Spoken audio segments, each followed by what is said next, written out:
వెన్నెల న్యూస్కి స్వాగతం. ముందుగా ముఖ్యాంశాలు. టీఎం రమేష్ వ్యాఖ్యలను ఖండించిన కొమ్మతోటి పౌలు. రాష్ట్ర ప్రభుత్వం మిర్చి రైతులను ఆదుకోవాలి. వినుకొండ నియోజకవర్గం జనసేన పార్టీ సమన్వయకర్త కొంజేటి నాగశ్రీను రాయలు పుట్టినరోజు శుభాకాంక్షలను తెలియజేస్తూ సోషల్ మీడియా ద్వారా, ఫోన్ల ద్వారా తెలియజేసిన ప్రతి ఒక్కరికి మనస్ఫూర్తిగా ధన్యవాదాలు తెలియజేశారు. పుట్టినరోజు వేడుకల్లో భాగంగా నాగశ్రీను రాయల్ తిరుపతిలో దేవదర్శనం ఉండడం వలన నియోజకవర్గంలో అందుబాటులో లేకపోవడంతో జనసేన పార్టీ నాయకులు, కార్యకర్తలు భారీ ఎత్తున పాల్గొని రక్తదానాలు, రోగులకు పండ్లు పంపిణీ కార్యక్రమం నిర్వహించారు. అనంతరం నాగశ్రీను రాయల్ పుట్టినరోజు వేడుకల సందర్భంగా భారీ కేక్ కట్ చేసి శుభాకాంక్షలు తెలియజేశారు.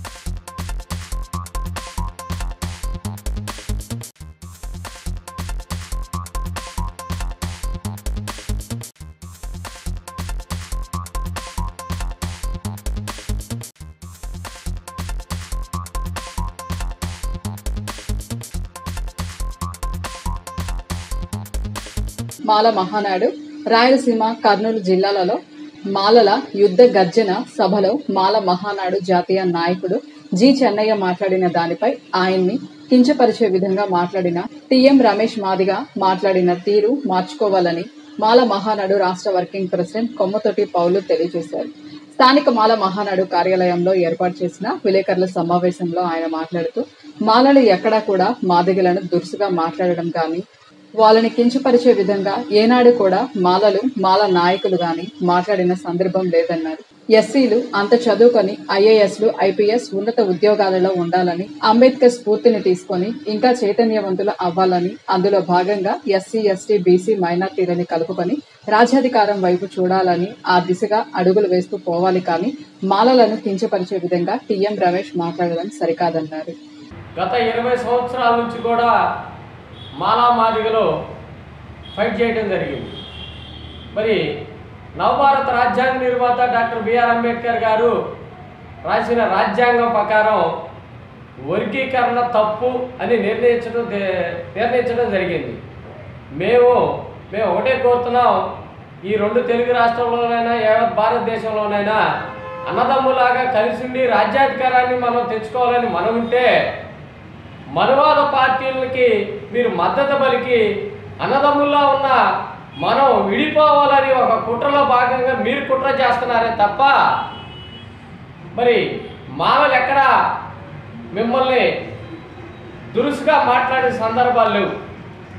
దానికి గల కారణం మొన్న కర్నూలులో మాలల యుద్ధ గర్జనలో మా జాతీయ నాయకుడు గౌరవనీయులు జి చెన్నయ్య గారు మాట్లాడిన తీరుని విమర్శిస్తూ టీఎం రమేష్ అనే ఎంఆర్పిఎస్ రాష్ట్ర వర్కింగ్ ప్రెసిడెంట్ అంట, అసలు నువ్వు ఏ రాష్ట్రానికి వర్కింగ్ ప్రెసిడెంట్ ముందు అది తెలుసుకో, ఇంతవరకు నీ ముఖం మీద చూడలేదు, ఈ తెలుగు రాష్ట్రాల్లో ఇంతవరకు నీ పేసే కనపడలేదు, నువ్వు మా చెన్నయ్య గారిని మాట్లాడి విమర్శించే రైట్స్ నీకు లేవని ఈరోజు నేను ఖండిస్తున్నా.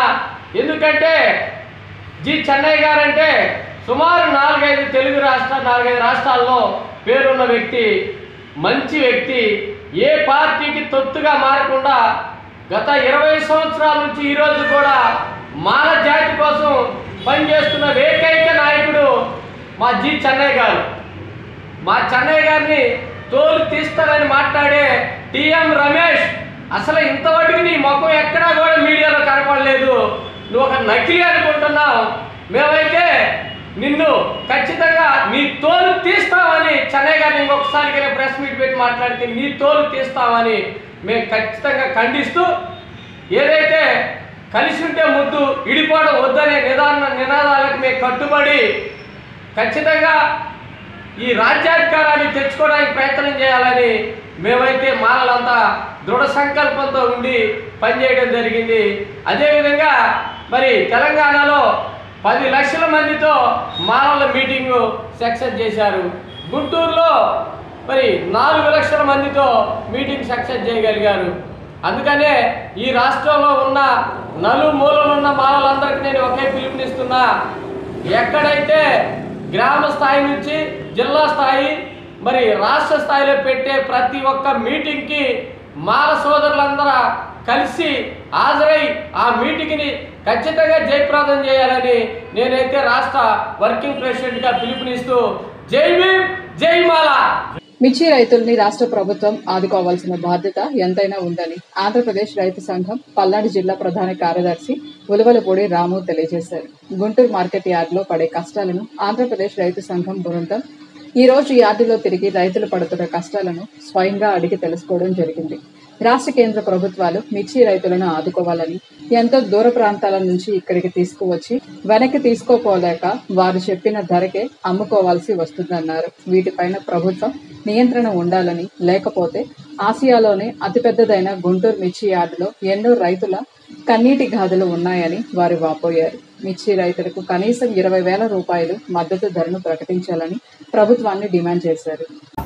ఈ రోజు అంతా కూడా ఇక్కడ విజిట్ చేయడం జరిగింది. ఇక్కడ విజిట్ చేసి ఏదైతే మిర్చి రైతులు ఉన్నారో ఆ మిర్చి రైతులతోటి కూడా, కడప రైతులతోటి, కర్నూలు రైతులతోటి, ఇటు అనంతపురం రైతులతోటి, ఇటు పల్నాడు జిల్లా రైతులతోటి, అదేవిధంగా చుట్టుపక్కల ప్రాంతాల రైతులంతా కూడా మాట్లాడటం జరిగింది. వాళ్ళైతే ఒకటే చెప్తున్నారు, అయ్యా మేము కర్నూలు నుంచి కడప నుండి ఇక్కడ దాకా తీసుకురావడానికి ఒక మిర్చి టిక్కి 100 నుంచి 150 రూపాయలు ఖర్చు పెట్టుకొని ఒక కింటాకి 1,500 నుండి 1,600 రూపాయలు మాకు రావడానికి ఖర్చు అవుతుంది. ఇంత దూరం వచ్చి మేము గత్యంతరం లేక, మాకు ఇష్టం లేకపోయినా కానీ ఇక్కడ ఏదైతే వ్యాపారస్తులు నిర్ణయించిన ధరకి దిక్కు లేక, చేసిన అప్పులు కట్టుకునే స్థితి లేక మేము తెచ్చి ఇక్కడ రైతులందరం కూడా ఇష్టం లేకుండా కష్టంగా ఇక్కడ అమ్ముకోవడం జరుగుతుంది. ఇవాళ మార్కెట్లో 25,000, 26,000, 27,000 అమ్మిన మిర్చి ఈరోజు 13,000, 14,000 రూపాయలు అమ్మే పరిస్థితి. ప్రభుత్వం ఏమన్నా సాయం చేస్తుంది అనుకుంటే 11,781 రూపాయలకి గిట్టుబాటు ధర, ఇంతకంటే తక్కువ అమ్మితే మేము చూస్తామని చెప్తారు. ఏమి చూస్తారని మేము ప్రభుత్వాన్ని, ఈ రైతుల పక్షాన, మిర్చి రైతుల పక్షాన ప్రభుత్వాన్ని మేము డిమాండ్ చేస్తున్నాం. అయ్యా 25,000 రూపాయలు అమ్మిన మిర్చి ఇవాళ మార్కెట్లో 13,000 రూపాయలు అమ్ముతుంటే, ఆ 13,000 రూపాయలకు కూడా ఇవాళ తారం ఇంత అని, మచ్చుకింత అని, దొడ్డి ఖర్చు ఇంత అని, గోతం కింత అని ఇక్కడ ఒక కమిషన్ పేరు మీద ఒక కింటాకి 600, 700 నుంచి 1000 రూపాయల దాకా ఇక్కడ ఈ 13,000లో నుంచి కూడా కట్టే పరిస్థితులు రైతులుంటే ఏంది ప్రభుత్వాలు రైతుల్ని ఆదుకునేదని మేము ఈ ప్రభుత్వాన్ని, కూటమి ప్రభుత్వాన్ని సూటిగా ప్రశ్నిస్తున్నాం. 25,000 రూపాయలు అమ్మితేనే రైతు మిర్చి పంట అయితే ఖరీదైన పంట. మిర్చి పంట వేయటం అంటేనే ఖరీదు. మొక్క దశ నుండి కూడా మిర్చి పంటను కాపాడుకుంటూ వస్తే, ప్రకృతి చీడ వీటన్నిటి నుంచి కూడా కాపాడుకుంటూ వచ్చి, ప్రకృతి నుంచి కాపాడుకుంటూ వచ్చి, ఈ నకిలీ విత్తనాలు, నకిలీ ఎరువులు, వడ్డీలు కట్టుకుంటూ వస్తే 20,000 రూపాయలు ఉంటేనే రైతు గిట్టుబాటు రావటం అంతంత మాత్రం అయితే ఈ దోపిడీ నుండి రైతులను కాపాడరా అని మేము అడుగుతున్నాం. ఈ విధంగా దళారులు అసలు రేట్లు నిర్ణయించేది ఏంటి అని మేము సూటిగా ప్రశ్నిస్తున్నాం. ఒక పినీసు తయారు చేసిన వ్యక్తి, నా పినీసు నాకు 10 పైసలు పడింది, నేను పావులాకు అమ్ముతా అని చెప్తాడు. ఒక చెప్పులు తయారు చేసిన వ్యక్తి, నేను 10 రూపాయలు చెప్పులు తయారు చేస్తాను, నాకు రేటు 15 రూపాయలు అని చెప్తాడు. రైతు కమ్మే ఎరువులు కానీ, విత్తనాలు కానీ మా ధర ఇంత అని చెప్తాడు. రైతు పండించిన పంటకి రైతు ధర నిర్ణయించుకునే పరిస్థితిలో, దౌర్భాగ్య స్థితిలో ఉంటే మనకు స్వతంత్రం నిజంగా వచ్చిందా రాలేదో మాకు అర్థం కావట్లేదు. స్వతంత్రం నిజంగా ఎవరికి వచ్చిందంటే దళారులకు వచ్చింది. ఆరుగాలం పంట పండించి రైతు చేతికి పంట వచ్చలకే రేట్లు పడిపోవటం ఏందో మాకు అర్థం కాని పరిస్థితి. రైతుల ఆత్మహత్యల పరంపర జరుగుతున్నాయి. ఈ మధ్య ప్రకృతి విపత్తుల వల్ల ఇవాళ పశువుల కోసం లేకపోతే ఏదన్నా కళ్ళాల మీద ఉన్న ధాన్యాన్ని కాపాడుకోవడానికి పోతున్నాయి. రైతులకి ఉరువులు మెరుపుల వల్ల రైతులు చచ్చిపోతుంటే ఆ రైతులు పట్టించుకున్న పాపాన పోల, ఆ కుటుంబాలు పట్టించుకున్న పాపాన పోవట్లేదు. అసలు రైతు చచ్చిపోతే ఎందుకు చచ్చిపోయాడు రైతు, ఏంది రైతు కష్టం అనే పట్టించుకునే రాజులు లేడు. ఏందా అంటే మా తాత రైతు, మా నాన్న రైతు, రైతుల గురించి మాకు తెలుసు అని అధికారం లేనప్పుడు చెప్తారే తప్ప, అధికారంలో వచ్చిన తర్వాత రైతుల పట్ల ఏ ఒక్కడు కూడా చిత్తశుద్ధి లేదు. మేము ఆంధ్రప్రదేశ్ రైతు సంఘం రాష్ట్ర సమితి నుండి ఆంధ్రప్రదేశ్ గవర్నమెంట్ హెచ్చరిస్తున్నాం.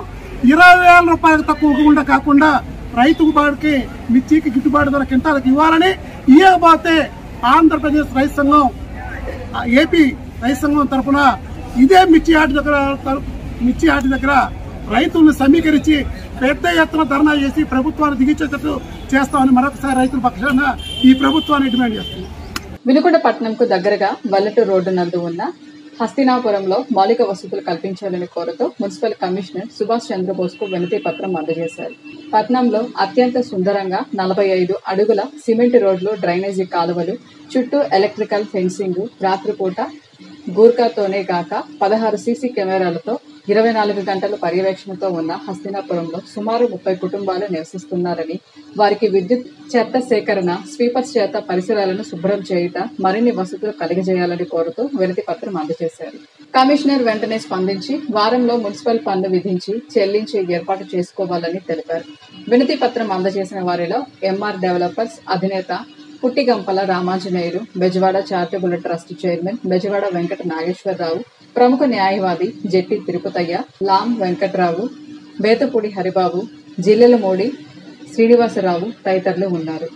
ఇంతటితో వెన్నెల న్యూస్ సమాప్తం. తిరిగి రేపటి వెన్నెల న్యూస్లో కలుసుకుందాం. నమస్కారం.